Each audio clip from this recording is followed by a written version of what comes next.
Back in 1969, when I was 12 years old, my mother and oldest brother saw a creature while we were camping that changed our whole outlook concerning Bigfoot.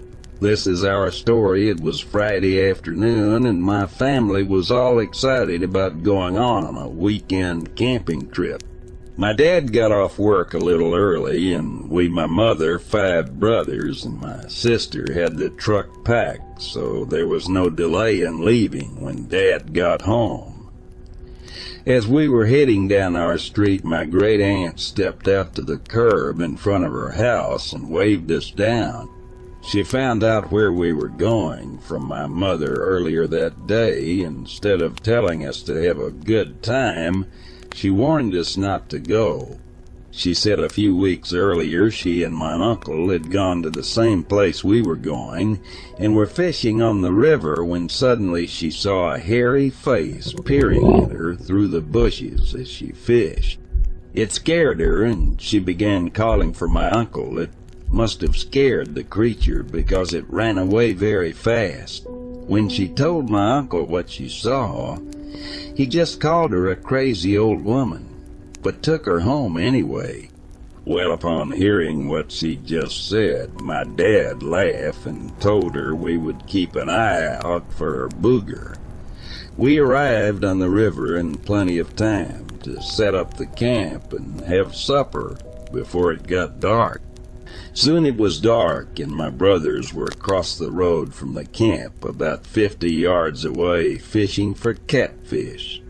They were my 3 older brothers. The rest of us sat around the campfire, planning the next day's activities. My dad was listening to the radio, and my mother, sister, and 2 younger brothers was going to bed in our tent. The family dog was with us and acting kind of strange all evening. I was not ready for bed yet, so I took a little walk down the dirt road about 100 yards or so from the camp.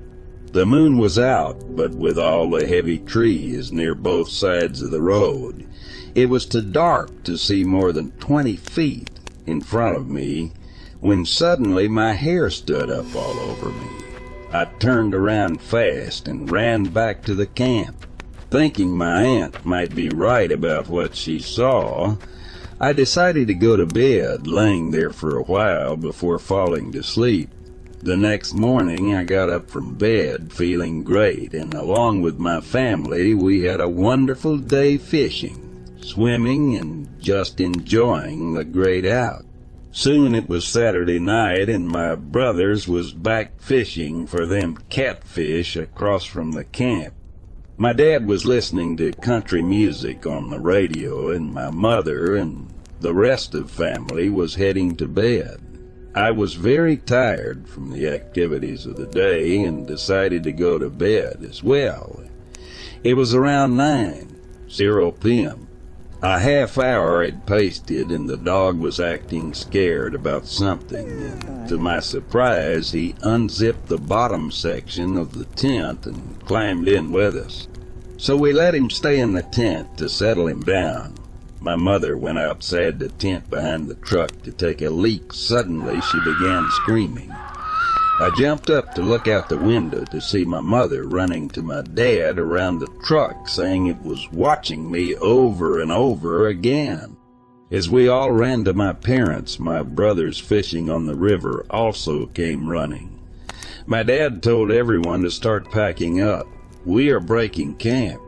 My oldest brother stood guard with a pump shotgun while we made record time loading the truck. Then my brother started shooting at something and yelling the damn thing is circling the camp. As we all were loading into the truck, my dad and older brothers found strange footprints near the truck where my mother saw the creature standing. The footprints was 14 inches long and 8 inches wide and had only 3 toes on each foot. We were all so scared and went home right then. The next morning, my aunt came up to our house to check on us. When she saw our still scared faces, she knew we also had a run-in with that creature. She and my mother got together, and along with my brother, they compared what each other had seen. It was white in color, red, glowing eyes, and had a pointed head. About 6 to 7 feet tall, and had long arms. Needless to say, we are a little picky about where we go camping anymore.